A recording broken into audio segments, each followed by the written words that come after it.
Você vai ver nesta edição. Parque Municipal reabre, mas os desafios permanecem. Trabalhadores estão apreensivos.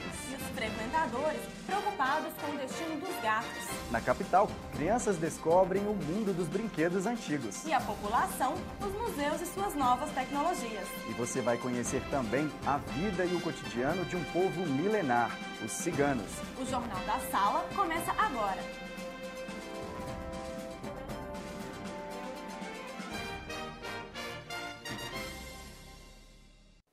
Boa noite. Reaberto depois de 81 dias de interdição, o Parque Municipal ainda causa apreensão nas pessoas que dependem do local para trabalhar. A nossa equipe conversou com um dos comerciantes mais antigos do parque. No tempo em que ficou interditado, o Parque Municipal René Janete não fez falta apenas para aqueles que estão em busca dos momentos de lazer e distração. Os comerciantes do lugar também sentiram saudades, mas por outros motivos. Fiquei aqui sem trabalhar, aguentei a mão. Fui isento de alguns impostos que eu pedi, mesmo a prefeitura, né, colaborou comigo em pagamento de alguma coisa, mas empregados, fundo de garantia, seguro-desemprego, tive que segurar todos os empregados. Seu Nivaldo, que é comerciante no parque há quase 5 décadas, já viu árvores caírem antes, mas nunca com tanta gravidade. De vez em quando caía uma galha ou outra, estragava pelo tempo. Então eu vinha que era podado, etc. Mas nunca chegou a atingir a ninguém. Não. Em janeiro deste ano, uma árvore caiu e provocou a morte de uma mulher. Após o acidente, o Parque Municipal René Janete foi fechado para vistoria. O fato gerou polêmica e receio durante algum tempo. Parece que a vontade de frequentar o parque foi maior do que qualquer receio. O movimento de jovens, crianças e adultos permaneceu normal. O tempo longe dos brinquedos, dos barquinhos e do coreto parece não ter diminuído o interesse pelo lugar. Seu Nivaldo garante que o movimento continua dentro da normalidade. Mas por que será que o tempo em que ficou fechado não fez com que as pessoas se desinteressassem pelo parque? É bom, porque o pessoal ficou com saudade, né? Hoje tem 1 mês e 10 dias, me parece que foi aberto. Tem sido boa a frequência, bom. Mas agora é época frio, né? Não vem as férias, vamos ver as férias aí no mês que vem. E agora está muito bem. Os 25 técnicos responsáveis pelo trabalho analisaram mais de 3.500 árvores. Deste total, cerca de 300 foram retiradas. A Prefeitura informou, por meio de sua assessoria, que a iniciativa foi a primeira fase do inventário das árvores de 69 parques municipais da capital. Em tempos de internet, de brinquedos cheios de tecnologia, um museu em Belo Horizonte dá às crianças a oportunidade de conhecer uma outra época. Hoje em dia, não se pode brincar muito na rua. As crianças ficam em casa com o computador e o videogame, mas nem sempre foi assim. No meu tempo não havia assim, essa quantidade de brinquedos assim comprados. A gente fazia os brinquedos em casa. Antes eram cavalinhos de madeira, bonecas de pano. Boneca, peteca, até peteca fazia com penas, pegava as penas de galinha ou de pato que tinham nos quintais e as avós ensinavam a gente, a mãe, enchiam um pedacinho de retalho assim no formato cilíndrico, colocava as penas, costurava e fazia uma peteca. Atualmente, os brinquedos e os locais onde as brincadeiras acontecem são outros. Das ruas para os apartamentos, as bonecas de pano deram lugar aos jogos eletrônicos. Não é isso, Anderson? É, Sara, mas um espaço para conhecer de uma época que já passou aqui em Belo Horizonte é o Museu dos Brinquedos. Hoje, uma turma de crianças teve a oportunidade de construir o próprio brinquedo, uma peteca. Eles estão experimentando para ver se esse brinquedo antigo funciona. Não. Você nunca tinha visto peteca? Não. O que você achou, assim, de jogar ela pro alto? É divertido? Aham. É. Normalmente você brinca de quê em casa? Casa só de bola com meu pai. Vamos brincar de peteca e de escrever na escola e também de pular corda, exatamente brincar de bola. E conhecer uma outra época desconhecida com brinquedos diferentes. Será que eles gostaram, Anderson? Eu nunca tinha visto antes, mas eu achei muito legal. Se você tivesse que levar um desses para casa, você levaria algum? Levaria. É uma boneca, uma peteca. Ah, peteca e uma Barbie. E uma pula-pula. Você achou legal? Aham. O espaço, porém, não é só para os pequeninos. Alguns brinquedos representam toda uma história. Este boneco, por exemplo, carrega uma fisionomia triste. E não por acaso, ele foi produzido durante a Segunda Guerra Mundial. Já esta outra reflete um tempo em que as mulheres pareciam educadas apenas para cuidar da casa. Seja tecnológico ou de madeira simples, caro ou barato, esta psicóloga especializada em atendimento familiar e infantil explica que o brinquedo exerce um importante papel no processo de desenvolvimento intelectual da criança. Hoje é muito fácil para os pais colocarem as crianças na frente de um videogame e irem resolver as coisas deles, porque sabem que as crianças na frente do videogame ficam hipnotizadas. Mas isso não quer dizer que o videogame não pode ser usado de uma maneira interessante, né? Se o pai lembrar que o videogame não pode substituir a ele mesmo e a mãe na criação da criança e interagir com essa criança, mesmo que seja com o videogame, ainda que seja um brinquedo tão limitador quanto o videogame, ele pode sim exercer um papel interessante na criação da criança. O Museu dos Brinquedos abre para visitação de segunda a sexta, das 9 da manhã às 5 da tarde, e aos sábados e feriados, das 10 da manhã às 5 horas. No próximo bloco, você vai conhecer a polêmica dos gatos do Parque Municipal. O Jornal da Sala volta em 1 minuto.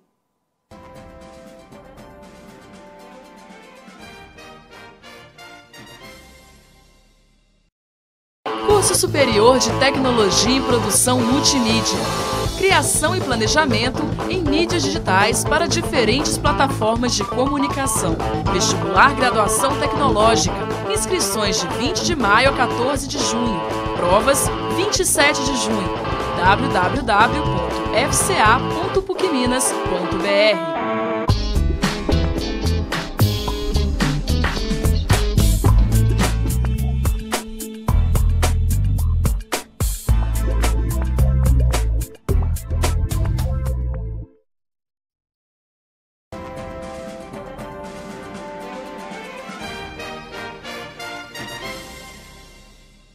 A situação dos gatos do Parque Municipal tem causado polêmica. Enquanto a Fundação de Parques Municipais pede a sua retirada, voluntários protestam contra a decisão.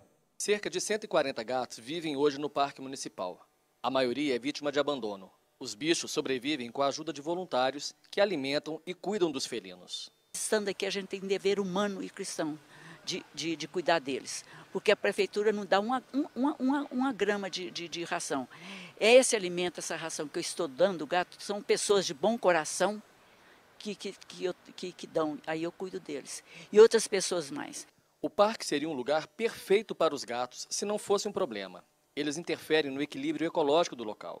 Segundo a prefeitura, por serem predadores, eles atacam os pássaros que se alimentam de cupins. Esses gatos eles recebem alimentação de algumas ONGs, de algumas instituições, porém, mesmo bem alimentados, esses gatos, por instinto de brincadeira, realizam a predação de indivíduos da nossa fauna silvestre, como aves, répteis e outros animaizinhos, ocasionando um desequilíbrio na cadeia alimentar.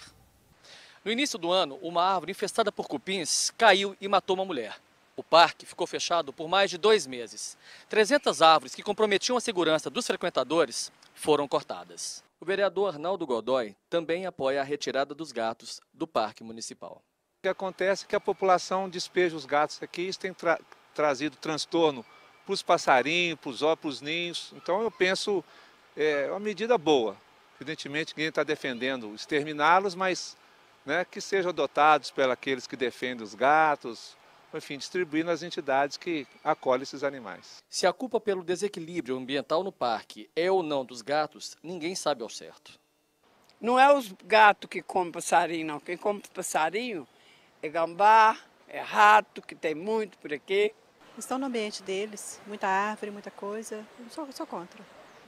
Para mim, não impede, tanto faz os gatos aqui como lá, porque eles não me atrapalham em nada. Por exemplo, criança que vem aqui no parque e tudo, ele vê esse pelo de gato, até respira, a criança gosta de brincar, sentar no chão, pegar o gato no colo, isso tudo contamina. Então eu sou a favor também da retirada dos gatos. Amados por uns, odiados por outros, o destino dos gatos do Parque Municipal está longe de uma solução. A Prefeitura determinou um prazo para a decisão sobre o destino dos gatos, que deve se encerrar ainda neste mês. O clima em Belo Horizonte está cada vez mais frio. Boa noite, Aline. Como é que vai ficar o tempo para esse final de semana? Boa noite, Sara. Bom, a massa de ar seco continua sobre Minas Gerais. A semana termina com muito sol no Triângulo, Noroeste e Norte. Nas outras regiões, o tempo fica parcialmente nublado. O dia começa frio em Ouro Preto, previsão de 9 graus, 14 em Itabira e em Coronel Fabriciano a previsão é de 17 graus. Em Belo Horizonte, termômetros marcam entre 16 e 29 graus. De domingo para segunda, as temperaturas despencam, por causa da influência de uma nova massa de ar polar que chega à região metropolitana. Obrigada, Aline. Boa noite. Anderson. O Laboratório de Fotografia da PUC São Gabriel lançou o projeto Depop. Agora, cada monitor tem que retratar, através de uma imagem, um ditado popular. Todos os dias, um ditado popular tem que ser retratado em uma foto. No projeto Depop, todos os monitores do Laboratório de Fotografia participam, já que uma andorinha só não faz verão. Vou propor um desafio para eles. Todo dia, pelo menos uma vez por semana, eu vou vir com um desafio para cada monitor de um ditado popular diferente. Acho que o ditado popular é uma coisa bacana, porque o ditado popular ele dá margem a várias interpretações. Como o carro apertado é que canta, os monitores têm um prazo de 24 horas para produzir a foto. É um tempo curto, porque a ideia era que cada semana tivesse, cada dia da semana tivesse um ditado popular de cada monitor. E aí ele passa o tema e a gente tem quase que um dia para a gente produzir e montar a nossa ideia. Os ditados populares podem até ser do tempo da onça, mas ainda estão presentes na linguagem popular. Porém, seu significado nem sempre é o mesmo do original. Não há bem que sempre dure e nem mal que nunca acaba. Alguns ditados podem até ser adaptados para a nossa linguagem, como explica o professor Jeter Neves. Ela vem de pai para filho, de gerações para gerações. Então é razoável que no correr das décadas, dos séculos, né, elas sofram mudanças, sim. Isso é uma hipótese razoável. Para aqueles que quiserem conhecer o Depop, basta acessar o site www.flickr.com/apiário visual. No próximo bloco, você vai descobrir que os museus não vivem só do passado. E as tradições e histórias de um povo milenar.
Para quem procura opções de entretenimento em Belo Horizonte, visitar museus pode ser uma opção cultural e divertida. Você vai descobrir na reportagem de Aline Mendes que nem só de passado vivem os museus.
Memorial Minas Gerais funciona de terça a sábado, de 10 da manhã às 6 da tarde. As visitas podem ser agendadas pelo telefone 3343-7317. E para quem quiser mais informações sobre o Museu de Artes e Ofícios, basta acessar o site www.maomau.com.br. O Cruzeiro empata com o Palmeiras na Arena do Jacaré e consegue o primeiro ponto no Campeonato Brasileiro. A Raposa só conseguiu o empate de 1-1 diante do Palmeiras na segunda rodada do Brasileirão. A equipe celeste vai em busca de sua primeira vitória neste sábado contra o Fluminense no Engenhão.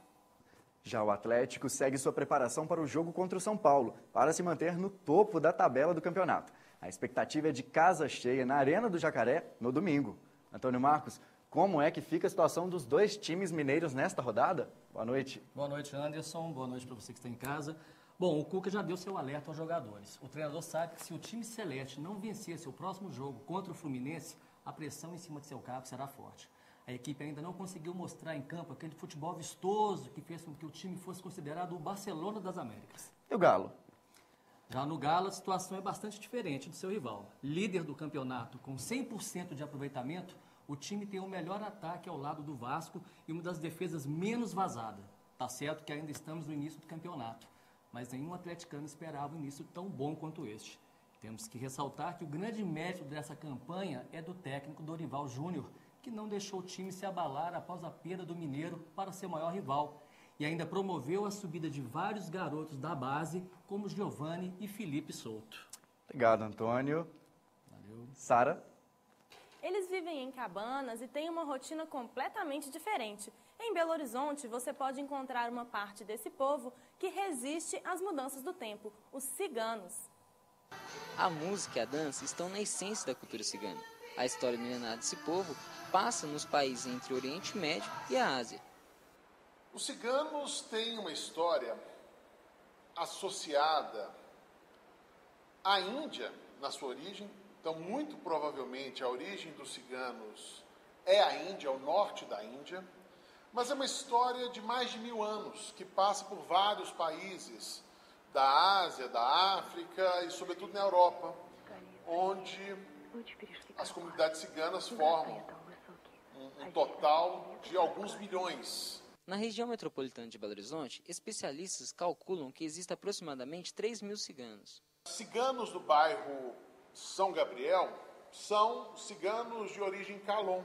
São ciganos mais pobres, se comparado com os ciganos Fon, que têm moradia na Pampulha ou no Mangabeiras. São ciganos muito mais atrelados a uma vida nômade, basicamente comerciantes. Aqui no bairro São Gabriel, um acampamento cigano chama a atenção pelos hábitos dos seus moradores. Seus dentes revestidos de ouros, roupas típicas e um jeito próprio de falar são marcas desse povo. Mesmo com todas as dificuldades de um povo nômade, o cigano mantém sua cultura. Com a capacidade de se adaptar a diferentes ambientes, a tradição cigana é passada de pai para filho. Por se deslocarem com tanta frequência, a educação e os estudos não são prioridade na vida de um cigano. Um menino que fica muito tempo no lugar estuda. Alguns meninos, as meninas, algumas estudam. Algumas aprendem a ler assim nas barracas, quem sabe aprende, ensina.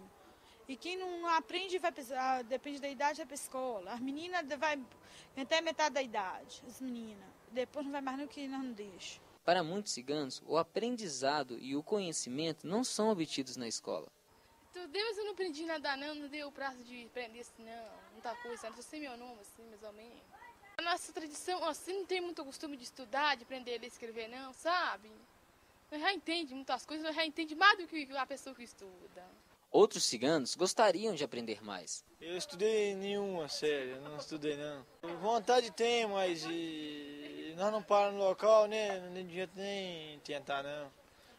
Fica difícil, fica uns 2 meses, sai de novo, nem tem jeito não. Para muitos ciganos, o estudo não é importante, sobretudo para as mulheres. Para mim, que sou mulher, que eu sou dona do lar, né? Só fico trabalhando, fazendo as coisas dentro da barraca. Agora, para sair, assim, não adianta, bom ter um estudo para a gente trabalhar, né, fora. Isso porque as mulheres ciganas trabalham exclusivamente no lar e se casam muito jovens. Gostei, casei com 13 anos, né? A tradição de cigano casa novinha. Porque a tradição de cigano, né? Deixar depois que passar de 10, 11 anos, 12 anos, a gente tá marcando casamento para casar. Já o homem cigano é responsável pelo sustento da família e a maioria trabalha como negociante. Eu tava de carroça, de pegar intuito, vende cavalo, compra cavalo, vende maquita, furadeira. Mesmo tendo uma grande capacidade de negociar e de se reinventar, os ciganos enfrentam dificuldades. Uma delas é a falta de água potável e energia elétrica. A dificuldade nossa tem que ter água. Se não tiver água, nós achamos muito difícil. E a luz também, mas é mais a água. Para nós faz mais falta a água, né? Porque toda coisa da gente tem que mexer com água. E quando não tem água no lugar, a água é muito pouca demais, a gente fica meio assim, estressado de ficar naquele lugar, sabe? A gente não quer ficar, não, a gente quer ir embora. Mas a principal dificuldade ainda é o preconceito. É ficar xingando a gente, cigana, fica abusando da gente. Até as pessoas que passam na rua e ficam falando de nós, sabe? A gente fica meio até sem graça, dentro do ônibus, dentro do lugar, fica olhando pra gente. Tipo que a gente não é bem-vindo no lugar, pra lado nenhum. Apesar das dificuldades e do preconceito, os ciganos carregam com orgulho sua origem. Orgulho, né? Porque desde que eu nasci, eu sou cigana, não tenho vontade de morar. Tenho vontade de morar, mas assim, com a minha família. Mas a cultura assim, de cigano, a gente não tem vontade de perder, não. Mesmo com todos os desafios, o povo cigano é um povo alegre, um povo que ri da vida, ama seu povo e seus costumes, se amam. O Jornal da Sala termina aqui. Tenha uma boa noite. Uma boa noite e até o próximo semestre.